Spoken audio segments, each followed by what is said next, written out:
Thanks for tuning in to Spend Less, Live Well with Dr. Josh Luke, dropping serious wisdom, integrating healthy living, finance, and faith into the healthcare process to live your best life. Watch us on YouTube or listen anywhere podcasts are found. Spend less and live well.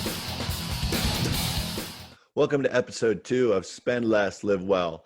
So excited to bring you this show both on YouTube at the Dr. Josh Luke channel and on all major podcast outlets for audio only. Today we're going to talk about really how to teach teenagers, your kids, responsible financial management. And I'm going to give you 3 tips that worked well with my teenagers. And guys, they don't always immediately latch on and it doesn't always work right away, but over time I saw that each of these 3 tactics were very effective. And the first of the 3 that we're going to talk about today, and remember, we're going to have an attitude of gratitude and everything. So if you don't love one of them, but might love the other 2, that's cool. We'll get to it. We're here to give you tips that you hopefully will grasp onto. So let's keep an attitude of gratitude, even in challenging times. And today, those 3 tips, I'm going to start with just opening your kids a checking account at the bank or the credit union. We did that and giving them a debit card, even in middle school. I remember them coming home being like, wow, I'm the only kid with a debit card. I feel like an adult. My friends think I'm so cool. But really, it did a couple things that I thought were very important. Number one, it taught them a lot of lessons I learned probably late in my high school years or in college, like in college, learning how to live on $9 for 6 days before you got paid again. You know, how many tacos I can have from Taco Bell at 59 cents back in the day. They learned that because what we did is we started putting their allowance on their debit card and saying you can go to the ATM and pull it out and have cash for the snack bar at the Little League field or whatever it might be. But then you can use your debit card there. So it really trained them on financial and cash flow management 1 month at a time, which was really cool. As they got closer to college age, I also asked each of them, I went with them and opened up an overdraft protection account that our bank offers at no cost because it's a credit union of $100 only, and also got them a credit card of $100 only so they can start establishing some credit.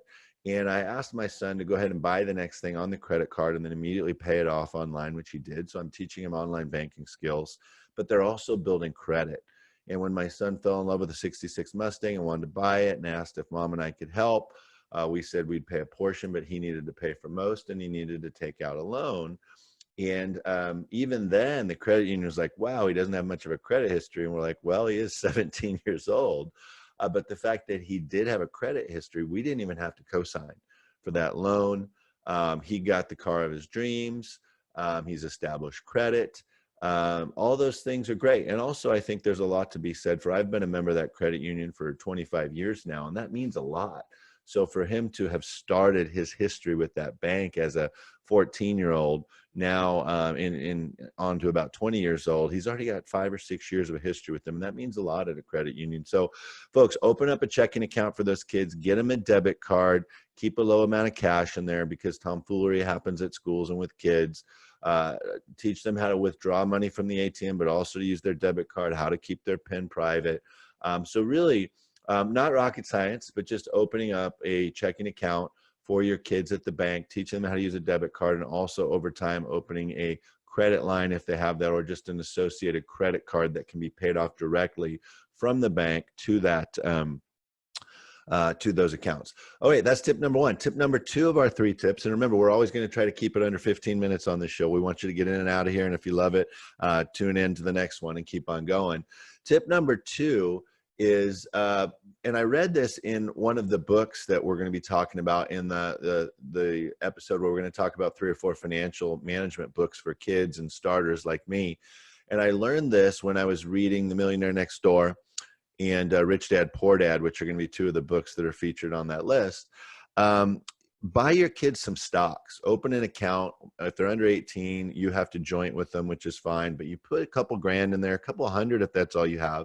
You buy stocks in companies that they might have interest in. If it's my Xbox, Microsoft, right? If they love McDonald's, buy McDonald's. If they are a car geek like my son, you know, he's a gearhead, so he's got a Mustang. So we bought some Ford, and I want to say the Ford stocks were cheap. They were like $5. Buy some oil because oil's always going up and down. you know, even just 2 or 3 shares of Disney we bought, you know, all those things. And guess what? When he was 14 and 15, he kind of went, hey, thanks, Dad. You know, but then all of a sudden he gets into high school in his econ class, and he's the only kid in class that has a stock account. And he's thinking, wow, this is so cool. I actually have stocks. And he gets to college, and he's had 3 or 4 years now of money management because of his bank account, his credit line, his car payment that he had to deal with, right? And he's now telling me that he's buying and trading. He's doing things. He's learning how to sell short and things like that through his TD Ameritrade or one of the other trading accounts that you can use. He's doing that on his own, managing his money, learning how to transfer it in and out.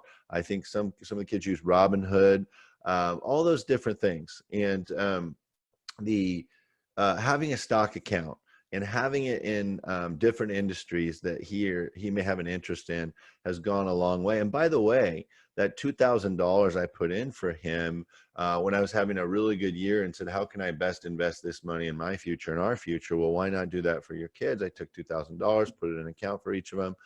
And by the time they got around to carrying, I mean, it was up to $3,500 or $4,000 worth of stocks before they even like knew what was going on after a few years. So, and of course, it's going to go up, it's going to go down. Over time, the stock market goes up. But that's been a really awesome experience too. And so his interest, being the older brother, was really piquing the interest of the younger brother and sister as well. And so that's been pretty cool to see. So tip number 2 is to get a stock account for your kid. And really quickly, guys, this isn't the third tip, but you can do that with cryptocurrency too. And I would say do both. I think Robinhood, I'm not sure of this, but Robinhood might offer both.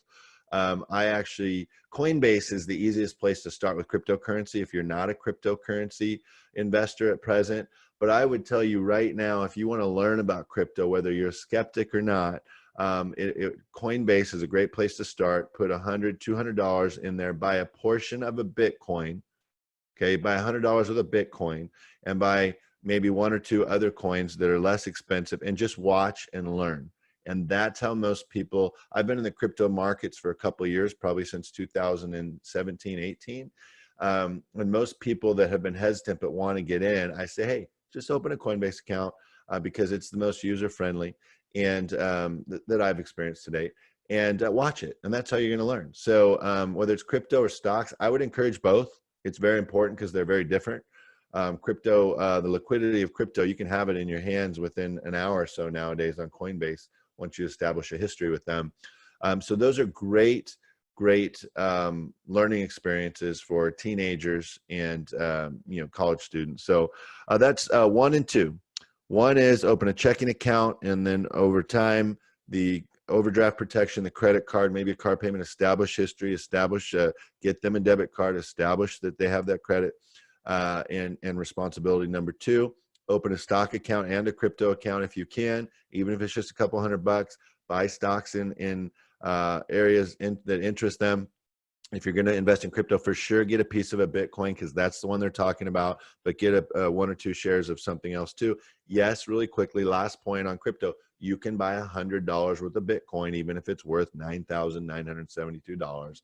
Don't worry, just go in and do it. It'll take care of itself. Tip number 3, and this is actually kind of my favorite one because it's been a real awesome experience for me, and that is an app called Acorns, Acorns, acorns like the ones that fall off of trees, okay?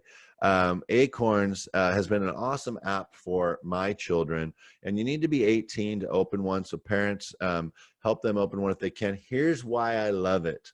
I struggled to save money as a teenager and a college kid, okay?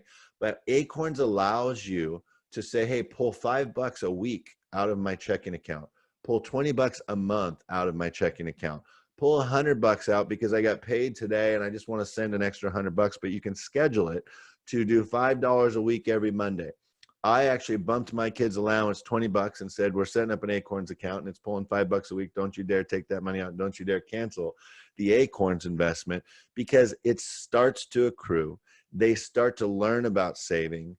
And when you do have a birthday or something, make a rule that says 50% of the money goes into Acorns or your savings account, and the other 50% you can do what you want with. But Acorns has been awesome. And it also doesn't say, do you want to buy Disney? Do you want to buy Ford? Do you want to buy Chevron? Acorns says, do you want to be aggressive, in the middle, or conservative? And it'll invest for you. But again, the kids are living on the phone or the pad. So when they're bored in their class, say, hey, look at your stock account, look at your Acorns account, watch that money grow. So these three things have been awesome experiences for me. 3 tips that I wanted to give you to help you if you are a teenager, if you're in college, or if you just never have been able to establish good savings skills. And guys, I'll be honest, it took me to my late 20s to even save a dime. And that's embarrassing for me. I want to do better for my kids. I want to teach them these skills. And when we started that first step with the allowance in the bank account, we saw one of our kids didn't spend any money. One of them was a semi-saver and a semi-spender, and the other one spent it all in the first week, which is awesome because we got to talk about that as a family, right? So these are, and now they've all kind of found the middle ground, right? Which is what happens, but that didn't happen to me until I was almost 30 years old. And I want to equip you and your children with some skills, some tactics that I think are user-friendly, that are easy. The reason I love Acorns is I never had $100 or $200 to invest in a savings account when my whole paycheck was $330 in the late 80s or 90s, right? So when they can just pull $5 a week, you can do $5 a month if you want, right? And what about a gift as a parent? Here's a $200 gift to go into your Acorns account. So hey, you hear my dogs in the background, and one of my rules is going to be when we have dog interception, we keep going, but we're all done here. So it's Dr. Josh Luke, spend less, live well. I hope these 3 tips have been helpful for you.